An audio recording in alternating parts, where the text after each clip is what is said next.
मैथिली अफसानों की कड़ी में आज का अफसाना ऋतंभरा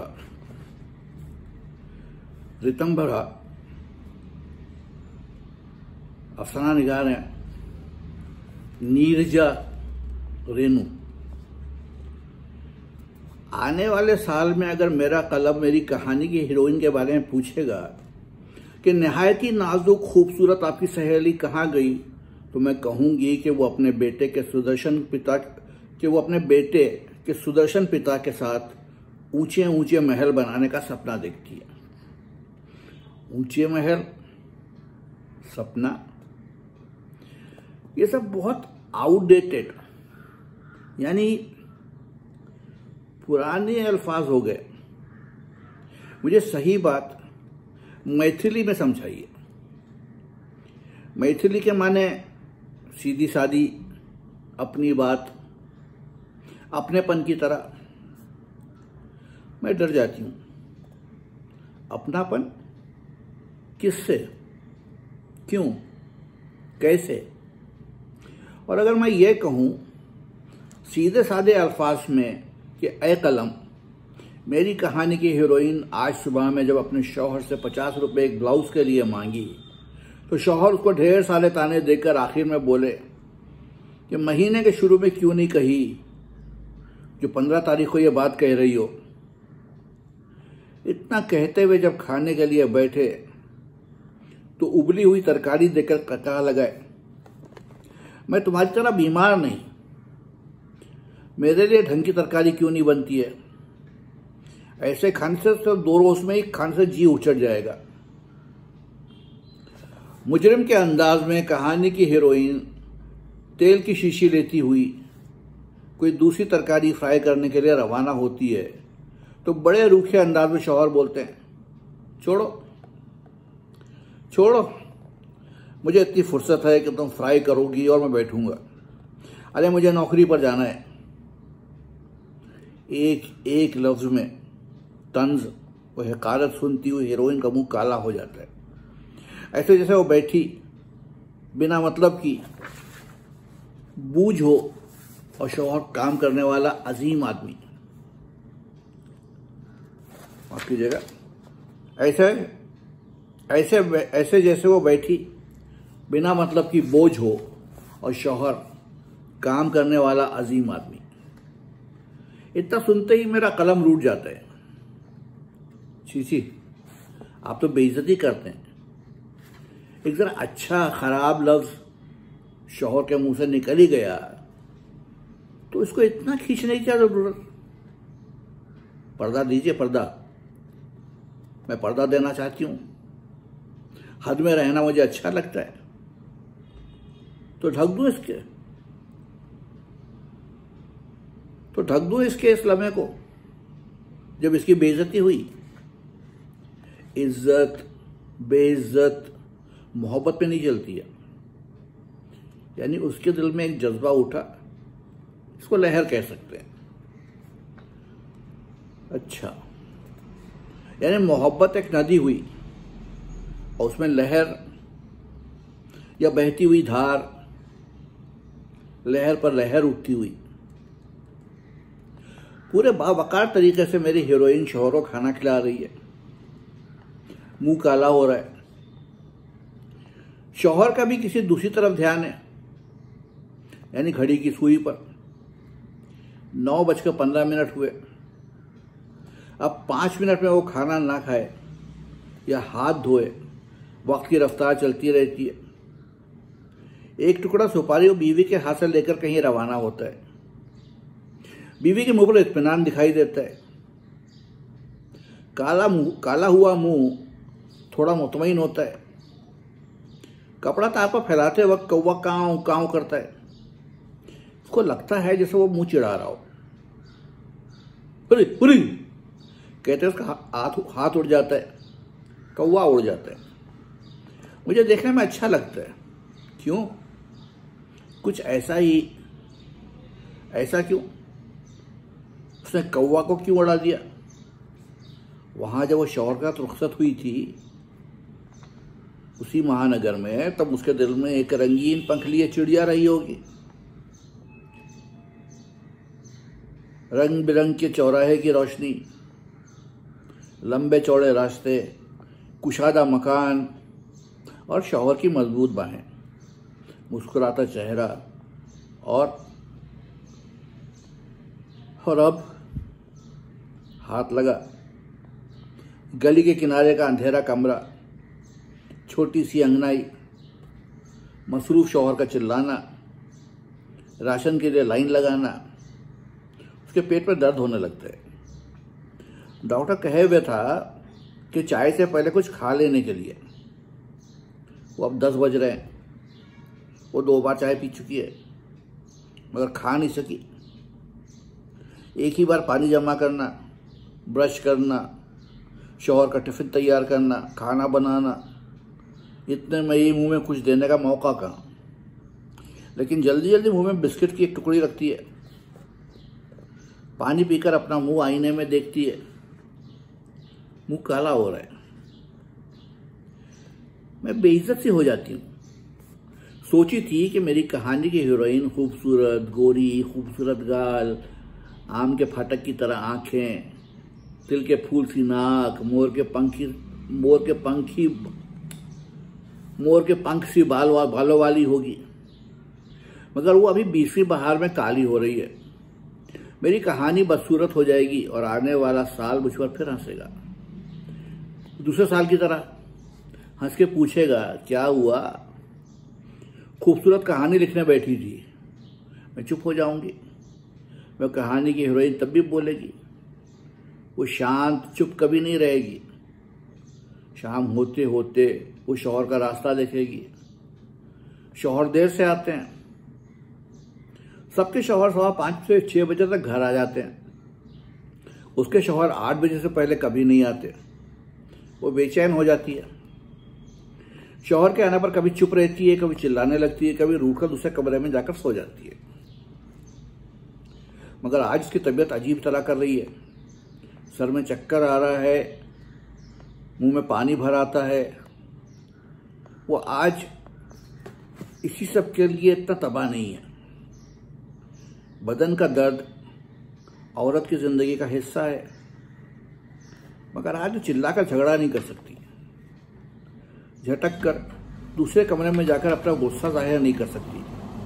कमजोर हो रही है। उसकी इस तकलीफ को कमजोर हो रही है। उसकी ये तकलीफ काफी ज्यादा है। शौहर दूसरे दिन की तरह देर से आता है। वो उठना चाहती है मगर नहीं उठ सकी। वही सर में चक्कर, जी मतलाना। ज्यादा खफा है क्या? जल्दी कुछ दीजिए, भूख लगी है।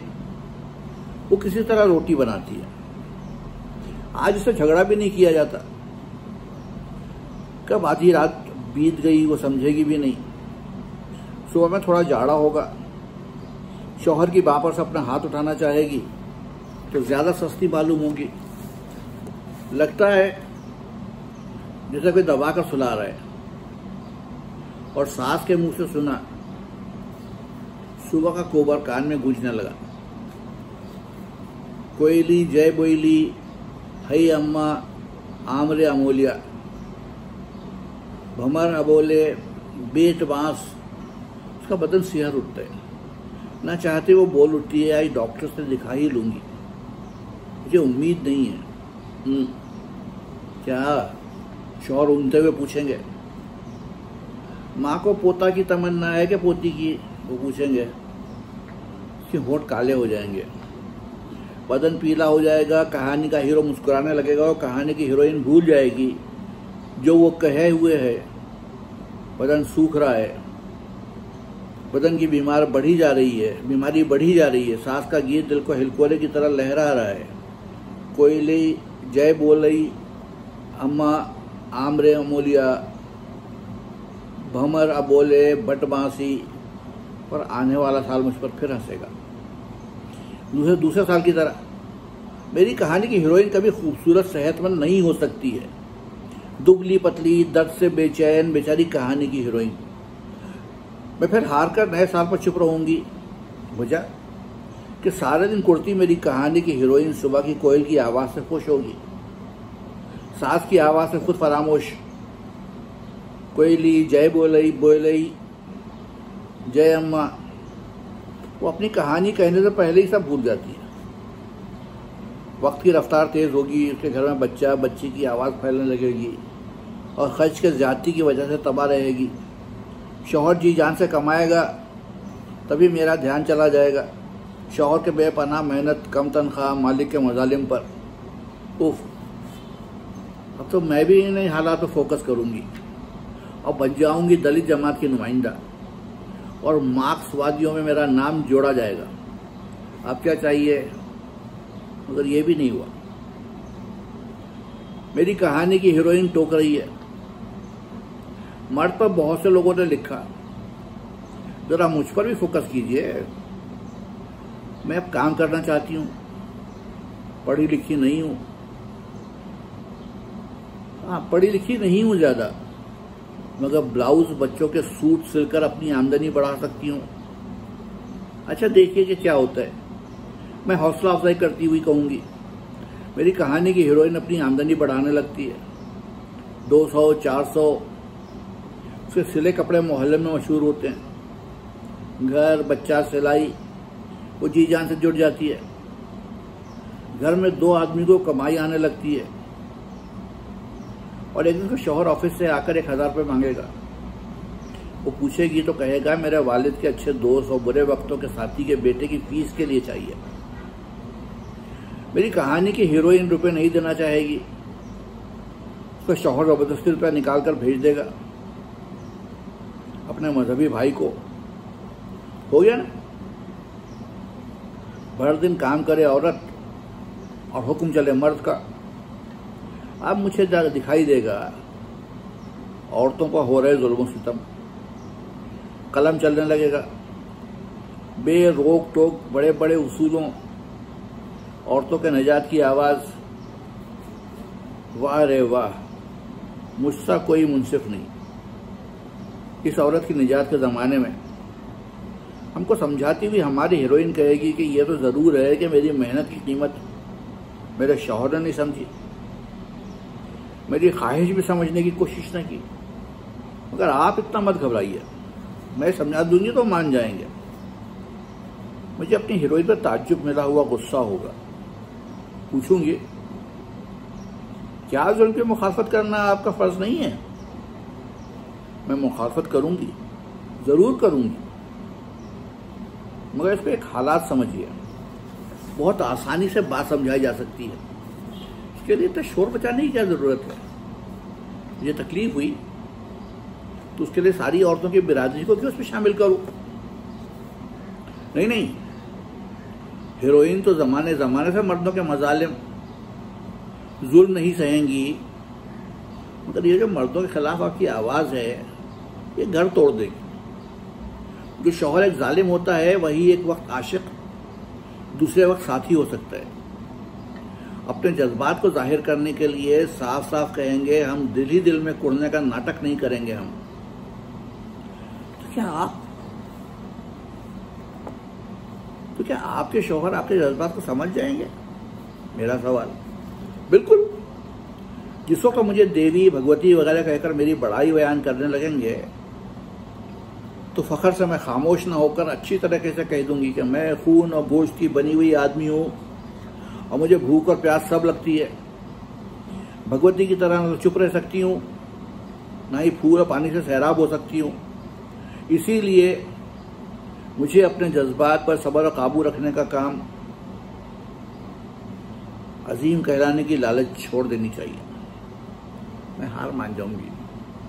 मेरी कहानी की हीरोइन मुझे दिखलाएगी, देखिए ये जो डॉक्टर मिश्रा की माँ है, अभी मुंह लटकाए हुए घर से निकल गई। उनकी बहू उनको बावर्ची खाने से ढकेल दी है। आज बहुत दिन पर मिश्रा जी की तबीयत हुई कि माँ के हाथ की चाय पीऊं। इसीलिए माँ चाय बनाने लगी तो उनकी बहू ने ढकेल कर बाहर निकालती हुई बोली, मेरे अपने बावर्ची खाने में मुझे खुद ही अच्छा लगता है, दूसरे की दखल अंदाजी मुझे पसंद नहीं। बेचारी उदास मिश्रा जी रवाना हो गए। इसमें कहाँ मर्द की शक्ति, मुझसे पूछती है। ऐसा क्यों हुआ? मेरा तजस्सुस ऐसा घर घर हो रहा है। वजह है कि औरतों के निजात की आवाज़ से नई पीढ़ी अंधी हो गई है। वो समझती है कि जितनी ही जलाऊंगी और ससुराल के लोगों को तकलीफ दूंगी, खाना पानी छीन लूंगी और शौहर को दुखी बना दूंगी, उतनी ज़्यादा जदीद और स्मार्ट हुई। और स्मार्ट बनने की दौड़ बढ़ते बढ़ते घर घर के सुकून और खुशी को बर्बाद कर रही है। यहाँ मेरी कहानी की हीरोइन जरा दम लेकर लंबी सांस लेते हुए बोलेगी, जिस चीज को सुई से सिला जा सकता है उस पर अगर कुल्हाड़ी चलाई जाए तो क्या नतीजा निकलेगा? सोचिए। वही हुआ है। जैसे बहुत लोगों ने औरतों के खिलाफ तहरीक चलाई और कहा कि औरतों को छोड़कर बौद्ध मजहब के भिक्षु बनिए। इसी तरह ये औरतों के निजात की तहरीक की खोई हुई आवाज इस जमाने की सारी औरतों के समाज को गुमराह कर चुकी है। और नतीजा देखिए, मर्दों की तकलीफ। मेहनती और ईमानदार कमाने वाले मर्द अपने माँ बाप, घर, भाई बहन किसी का नाम नहीं ले सकते। अगर कोई घर पर आ गया तो बीवी की धमकी इतनी ही, माँ को रखना है तो मुझसे तलाक ले लीजिए। जो बच्चा पढ़ लिख कर काबिल बनने पर तलाक और कोर्ट कचहरी के नाम को दाग का महसूस करता है, अपने घर से अलहदा हो जाता है। इसको आप नारी मुक्ति कहेंगे? तब मैं फिर पूछूंगी, मुझे कभी ऐसा कैरेक्टर ना बनाए सहेली जो आने वाली पीढ़ी मेरे नाम से घर को तोड़ दे। देखिए, मेरी कहानी वाली हीरोइन अपनी बेटी की तरफ इशारा करती है। वो टीवी खोल देती है, प्रोग्राम चलने लगा। हसीने आलम के मुकाबले का, उसके चुनने के तरीक़े कार से आगाह कराए जाने का, जाना माना हुस्न शनास अमेरिका का मिस्टर रॉल्स, जाए शायर सब भाड़ में, कालिदास या विद्यापति का कलम किनारे हो जाएगा। राधा जो जमुना में नहाने के लिए जाएगी, वो हो सकता है कि डूबकर खुदकुशी कर ले, मगर हुस्न के इंतखाब के तरीक़ेकार में इंच टेप सब समा जाएगा। जदीद तराजू, वजन, औजान सब जदीद। मैं कहूंगी कहानी की हीरोइन से, ये कौन सा प्रोग्राम चल रहा है आपके घर में? वो कहेगी, ये तो हवा के रास्ते की आलूदगी है, ये मेरे ही घर में नहीं हर जगह चलती है। यहाँ टीवी बंद कर दूंगी तो बेटी चली जाएगी पड़ोस में। वो देखेगी कैसे जिस्म नापा जाता है। मुझे अपने कलम पर गुस्सा आने लगता है। मेरी कहानी में कैसे घिनौने मंजर का जिक्र होगा, लेकिन कहानी की हीरोइन मेरी ज़हनी कैफियत समझ जाएगी। वो हार मानने वाली नहीं है, वो बचाएंगे। मेरी बेटी आज मुकाबले हसीने आलम देखती है, कल वो खुद भी शामिल हो सकती है, उसका बदन भी नापा जाएगा। कहते कहते कहानी की हीरोइन का गला फंस जाएगा, उसकी आंखों से आंसू जारी हो जाएंगे। सुबह में उसका तकिया आंसुओं से भीगा रहेगा। उसको मालूम पड़ेगा कि गांव का हल जोतना इसी तकिए में समा गया है। वो घाट पर बैठी गा रही है, कोयली जय बोलई अम्मा आमरे अमोलिया। मैं सुबह की नींद में टोक दूंगी तो आंख मूंद कहेगी, मुझे खुद से मोहब्बत है, इसलिए गांव के तालाब, फूल, कोयल सबसे मोहब्बत है। जब किसी आलूदगी के धुएं से हमारे औलाद की आंखें अंधी होने लगेंगी तो मैं अपने गांव के तालाब के पानी से उस आग को बुझा दूंगी। मुझको अपने गले पर भरोसा है। मेरे गले में गांव के तालाब, कवल के फूल रहेंगे और अपना सर तेज करने लगेगी। मैं सोचूंगी ये आवाज़ किस देवलोक से आ रही है। ये खून गोश्त की मेरी कहानी की हीरोइन कैसे मुझे अपने बस में कर सकती है। और आने वाला साल मुझसे पूछेगा कि आपकी निहायत ही नाजुक कहानी की हीरोइन कहाँ है, तो मैं ज़रूर कहूँगी कि वो अब अपने कि वो अब अपनी औलाद के सुदर्शन पिता के साथ ऊंचे ऊंचे सपने महल को छोड़कर अपनी धरती पर अपने फूल की हिफाजत में लगी है। वो औलाद की हिफाजत का जतन कर रही है, आलूदगी की वबा को रोकने की कोशिश कर रही है। आओ ए नए साल का साथ दें। मेरी हीरोइन सुबह के वक्त गाती रहेगी, अचरा गज है मोतिया, सूरज दे लिए जुतिया। नए साल की मिलेगी रोशनी, धूल से भरी आंख, धुएं से बेचैन तबीयत को जिसे साफ हवा और पानी जिंदगी बख्शती हो, वैसे ही वो मदहोश होकर चलने लगेगी। खुशी की लहर में मुझे वो पूछेगी, आपकी हीरोइन, आपकी कहानी की हीरोइन का नाम क्या है? रितंबरा मेरा छोटा सा जवाब होगा। तो ये था नीरजा रेनू का अफसाना। कल फिर एक और अफसाना सुनेंगे।